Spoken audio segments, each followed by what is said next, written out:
안녕하세요. 구남식 목사입니다. 오늘 전할 본문 말씀은 요한복음 4장 39절에서 42절까지 말씀입니다.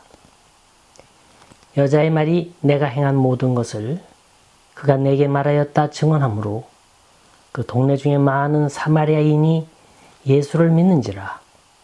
사마리아인들이 예수께 와서 자기들과 함께 유하시기를 청하니 거기서 이틀을 유하심에 예수의 말씀으로 말미암아 믿는 자가 더욱 많아 그 여자에게 말하되 이제 우리가 믿는 것은 내 말로 인함이 아니니 이는 우리가 친히 듣고 그가 참으로 세상의 구주신 줄을 알미라 하였더라.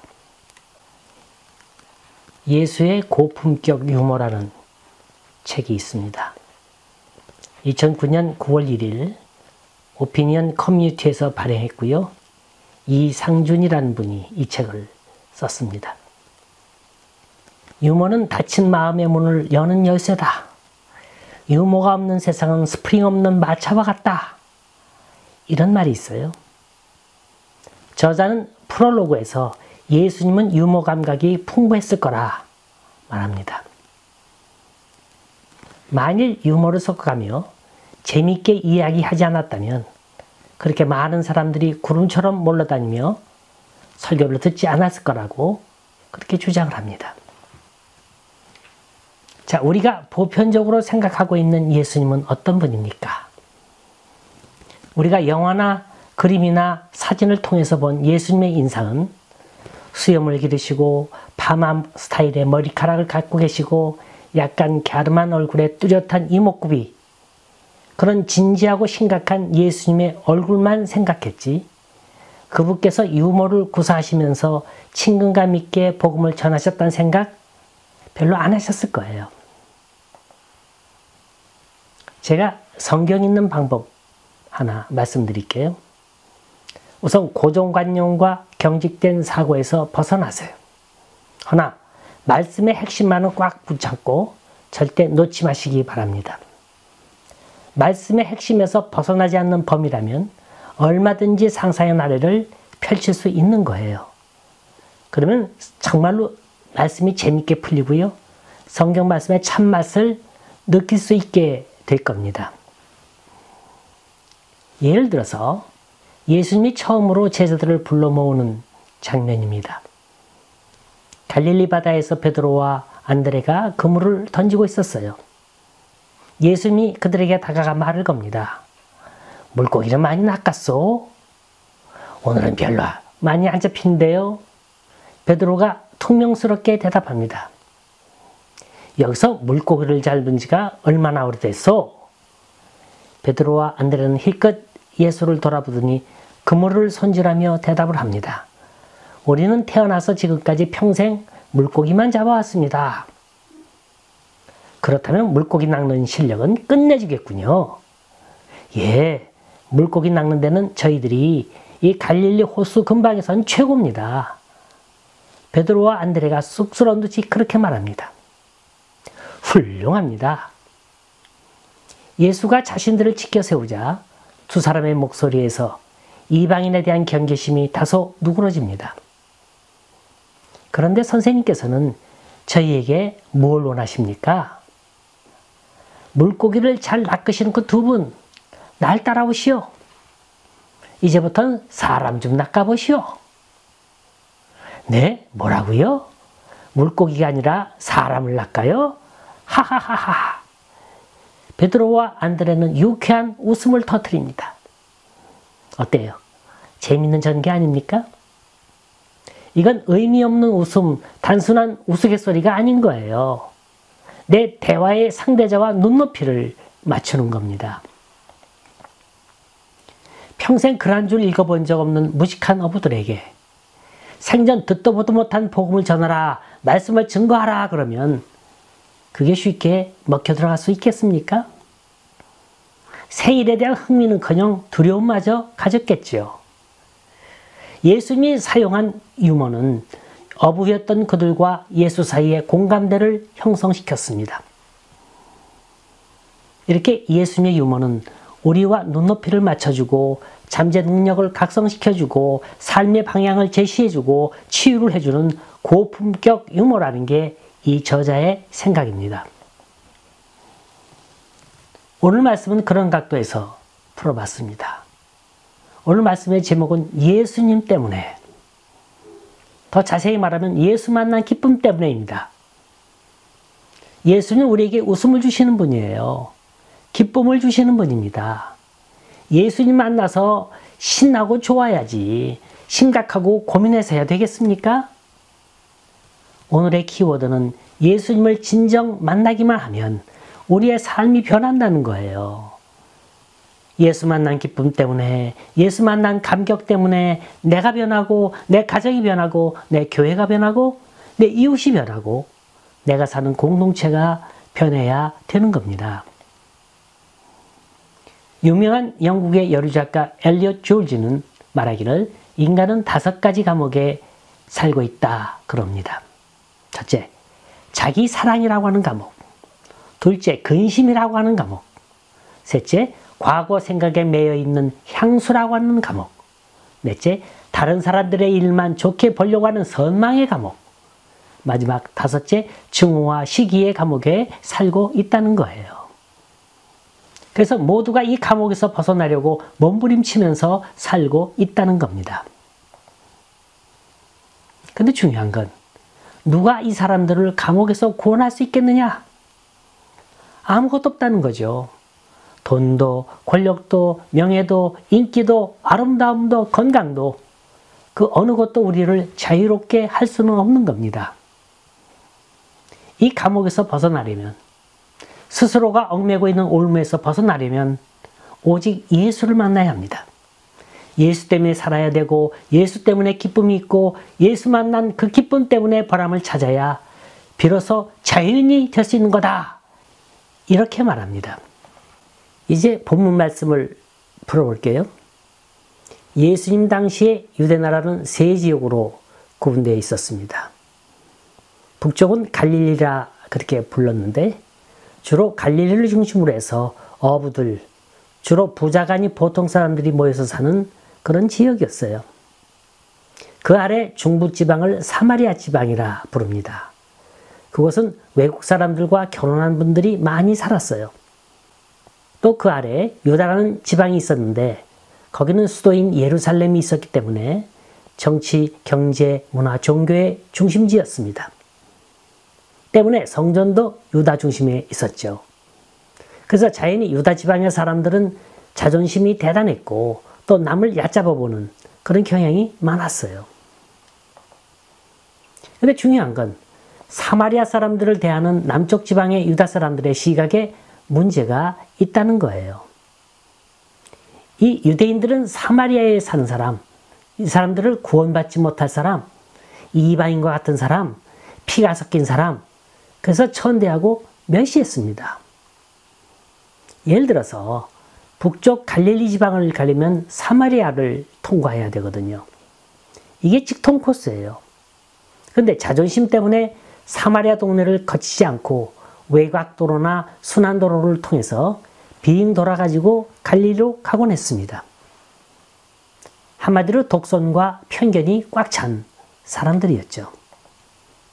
그런데 오늘 본문을 보면 예수님께서 그런 유대인들의 선입견, 편견들을 깨트립니다. 4장 3절 보면 유대를 떠나서 갈릴리로 가실세. 4절 보면 사마리아로 통행하여야 하겠는지라. 이 말씀을 가만히 분석해 보면요. 예수님께서 사마리아로 통과하시는 건 계획되는 일이었어요. 의도된 일입니다. 일부러 가시는 거예요. 어떤 목적을 갖고 가시는 겁니다.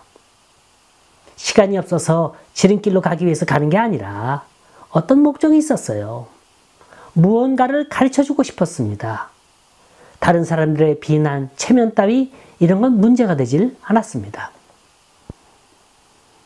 그리고 그 사마리아 한복판에서 태양이 뜨겁게 내리쬐는 한낮의 더위에 어떤 여인을 만나게 되는데 그 여인이 그렇게도 남다른 과거가 있는 여인이었다는 거예요. 근데 그 만남의 장소가 어디냐? 우물가예요. 그리고 거기서 나누는 대화들, 이건 아주 의미심장한 대화들입니다. 그저 목마르다, 물 달라, 고맙다, 안녕히 가세요, 또 만납시다, 이런 게 아니에요. 우린 예수님의 어떤 대화를 통해서 이 여인의 마음문을 열게 했는지 주의 깊게 살펴보고자 합니다. 우린 이 여인을 놓고 아주 기구한 운명의 여인, 팔자 사나운 여인, 백에 하나, 천에 하나 있을까 말까 한 여인, 이렇게 불쌍한 눈, 동정의 눈으로 볼 수 있을런지는 모르겠습니다만, 허나 바로 그 운명의 주인공이 그녀가 아니라 바로 우리 자신일 수도 있다는 겁니다. 우리 모습을 한번 들여다보라는 거예요. 4장 7절 보니까 사마리아 여자 하나가 물을 길러 왔음에, 이름이 없어요. 그냥 사마리아 한 여자. 그런데 이 여자는 이름을 부를 만한 사람이 못 됐어요. 이름을 밝힐 수도 없고 이름을 내세울 수도 없고, 그래서 가명을 쓸 수밖에 없는 그런 여자였습니다. 4장 16절 보면 예수님이 그녀와 대화를 하시는 중에 이렇게 묻습니다. 여자여, 가서 네 남편을 데려오너라. 그랬더니 여자가 하는 말이, 선생님, 저는 남편이 없습니다. 17절을 보면 예수님이 이렇게 말씀하세요. 네가 남편이 없다는 말이 참말이다. 내가 전에는 남편이 5이 있었으나 지금 있는 자는 네 남편이 아니니 내 말이 참되도다. 이미 그녀는 5 남자를 편력했어요. 어떻게 만나고 어떻게 살았고 어떻게 헤어졌는지는 나와 있지는 않습니다. 어쨌든 5 남자를 거쳤어요. 그리고 어쩌다가 6번째 남자를 만났죠. 만났지만 지금의 남편은 정식 남편이 아닌 거예요. 왜냐? 정식 결혼을 안 했어요. 그냥 눈 맞아 사는 거예요. 세상은 이런 사람 보러 부정하다, 더럽다, 추하다고 정죄를 합니다. 근데 주님은 그녀를 만납니다. 만나서 복음을 전합니다. 오랜 시간 대화를 나눕니다. 어둡고 불행한 과거를 가진 여자, 상처에 골이 깊은 여자, 과거도 불행했고 현재도 불행한 여자입니다. 이 여인을 주님은 만나서 대화를 나누시는 거예요. 근데 이 여인은 처음 보는 남자인데 어쩌면 자신의 속사정을 이렇게 술술 풀어놓을까요? 예수님의 화술에 어떤 마술이 걸려있는 겁니까? 아니에요. 이 여인과 눈높이를 맞췄어요. 다정하게 웃음으로, 유머로, 그리고 사랑으로 접근하시는 예수님의 대화 속에 그만 자신을 허물고 맙니다. 다 털어놓는 거예요. 왜냐? 자신의 처지를 너무나도 잘 이해하고 계시기 때문에. 여러분, 교회 생활, 신앙 생활 하면서 남의 과거 그렇게 들춰내지 마세요. 누군들 과거가 왜 없겠습니까? 쓰리고 아프고 저리고 괴로운 일들, 자신만이 알고 있는 비밀들, 입이 없어서 말하지 않는 게 아니에요. 말할 줄 몰라서 안 하는 게 아닙니다. 그냥 가슴속에 묻어두고 싶은 거예요. 나 혼자서 무덤까지 갖고 가고 싶은 게 있습니다. 그럼 놔둬야 될 거 아니에요? 근데 사람들은 그렇지 않아요. 이걸 캐내고 싶어하고 마구 파헤치고 제멋대로 해석하고, 그래서 나에게 이룰 게 뭐가 있습니까? 주님은 이 여인을 이러려고 만난 게 아니에요. 아니, 반대로 그녀를 과거에서 탈출하도록, 해방되도록 도와주고 싶었습니다. 우리는 시간을 3개의 시제로 나눕니다. 그건 과거, 현재, 미래죠. 과거는 지나갔어요. 현재는 계속 과거가 되어가고 있어요. 그리고 미래는 자꾸 현재가 되어가고 있습니다. 이 말을 바꿔 말하면 누구나가 과거가 있어요. 화려한 과거도 있고 불행한 과거도 있고 내놓기 어려운 과거도 있어요. 근데 이 여자는 예수님을 만남으로 그 과거가 다 청산이 됩니다. 과거가 말소화됩니다. 여자라는 신분이 변합니다. 벽을 뛰어넘습니다. 허물 많던 그녀의 과거가 청산이 됩니다. 그리고 영원한 생명을 얻게 됩니다. 그래서 기독교는 과거 때문에 몸살 앓는 종교가 아니에요. 오늘이 중요하고 내일이 중요한 거예요. 21절 보니까 내 말을 믿으라. 26절 보니까 내가 그러라. 우물에 물 길러 나왔다가 영생을 주시는 주님을 만나게 됩니다. 그리고 예수를 믿게 되는 거예요. 근데 중요한 건 예수 믿고 난 다음 그녀의 태도가 더 중요한 겁니다. 전 그녀의 과거에 대해서 더 이상 얘기하지 않겠어요. 예수님을 어디서 어떻게 만나서 어떤 대화를 나누었느냐? 이것 또한 그렇게 중요한 게 아닙니다. 중요한 건 지금부터예요. 예수 믿고 난 다음부터 어떻게 달라졌느냐 하는 겁니다. 여러분, 예수 믿고서도 아직도 과거의 잔재가 남아 있습니까?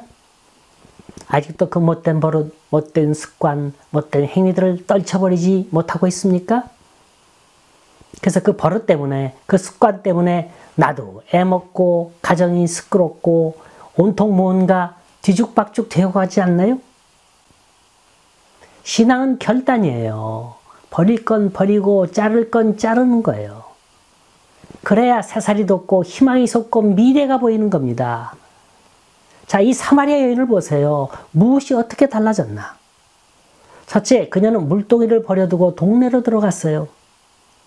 4장 6절 보니까 그녀는 사람들의 발길이 뜸해진 한낮. 제6시. 제6시는 우리로 말하자면 정오 12시예요. 그 6시를 골라서 물을 길러 나온 거예요. 왜 그런지 아세요? 자신의 처지와 신분이 자랑스럽지 못하기 때문에, 사람들 만나기가 두렵기 때문에, 남의 얘기를 너무 하니까 그걸 피하려고. 자, 여기 사마리아 여인의 열등의식을 한번 분석해 봅니다. 얼마나 중증인가 한번 보세요. 예수님께서 나에게 물 좀 다오 하시니까 뭐라 그럽니까? 왜 유대 남자가 사마리아 여인에게 물을 달라 하십니까? 처음엔 아주 반항적이었어요. 참 인심 한번 고약합니다. 짜증스러운 말투예요. 그만큼 속을 닫고 살았다는 얘기입니다. 그만큼 남의 눈치를 받고 폐쇄적인 삶을 살아왔다는 거예요.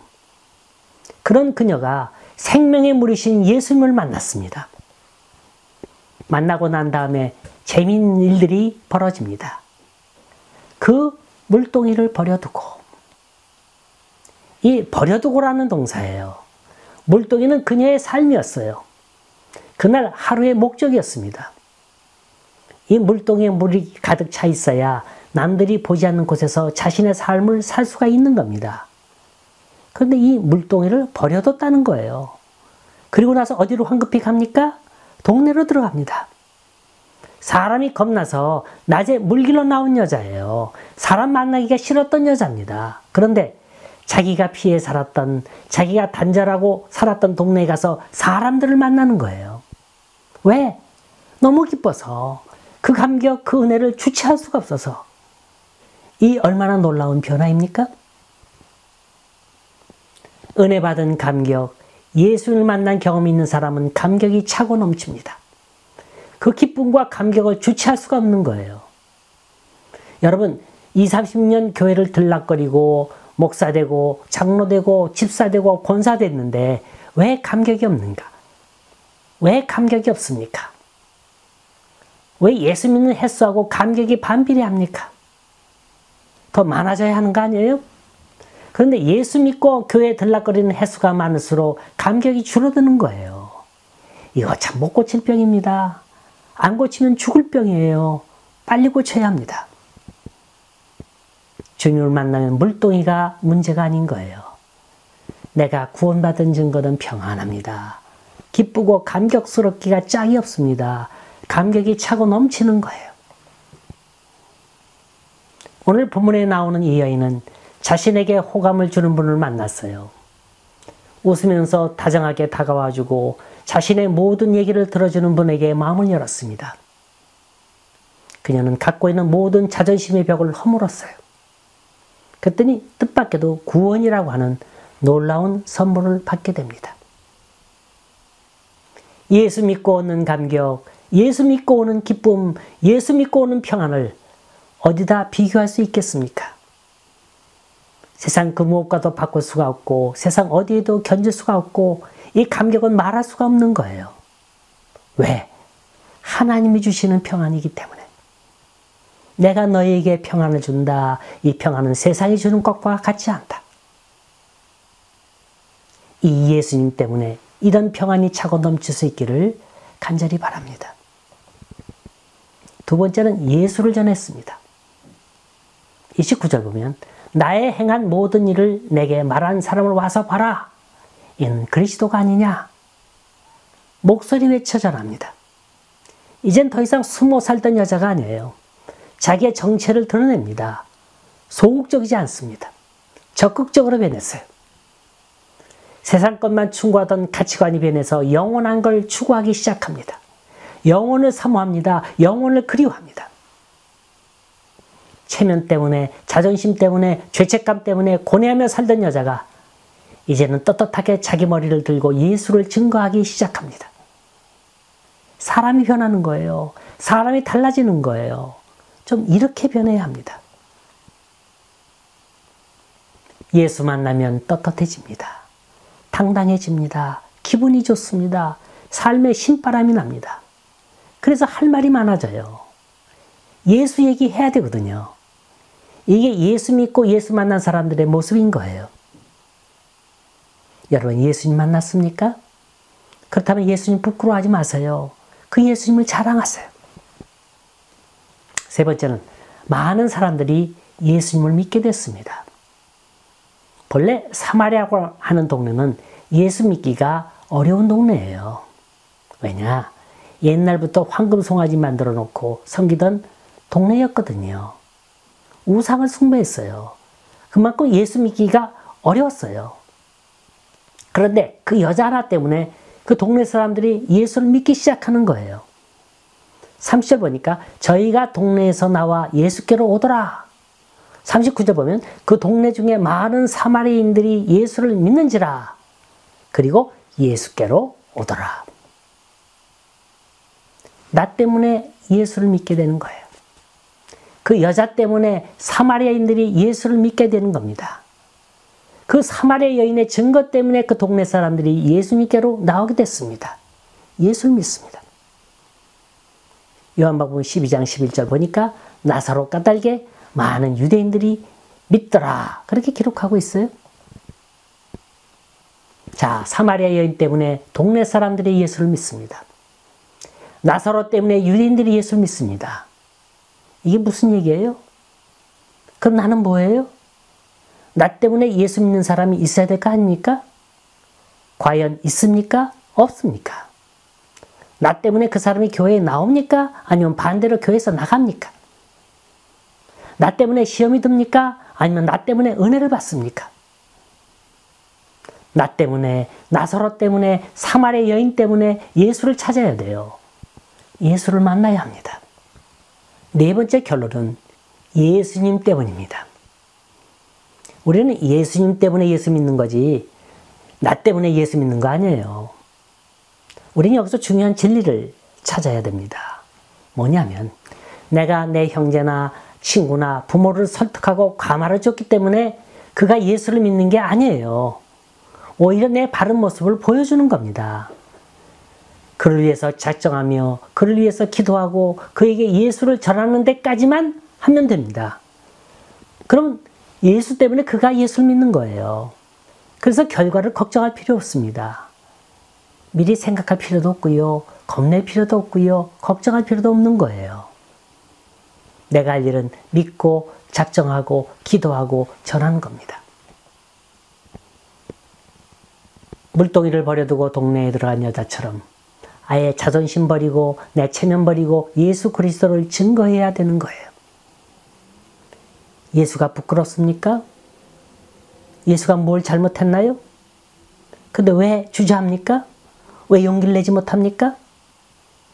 예수 믿고 복 받으세요. 우리 같이 교회 나갑시다. 이 말이 그렇게도 어려운 말인가요? 왜 그 말을 못합니까? 부끄러워하지 마세요. 주저하시지도 말고요. 미루지도 마세요. 작정하고 기도하고 전하고 그러면 주님이 알아서 하시는 거예요. 우리는 사마리아 여인처럼 그리스도를 제대로 만나고 있습니까? 숨겨둔 은밀한 죄를 다 고하고 아뢰므로 주님이 주신 생수를 마시고 있나요? 이 여인이 경험한 회복과 변화의 기쁨, 그 은혜가 여러분들과 늘 함께 할 수 있기를 간절히 소원합니다.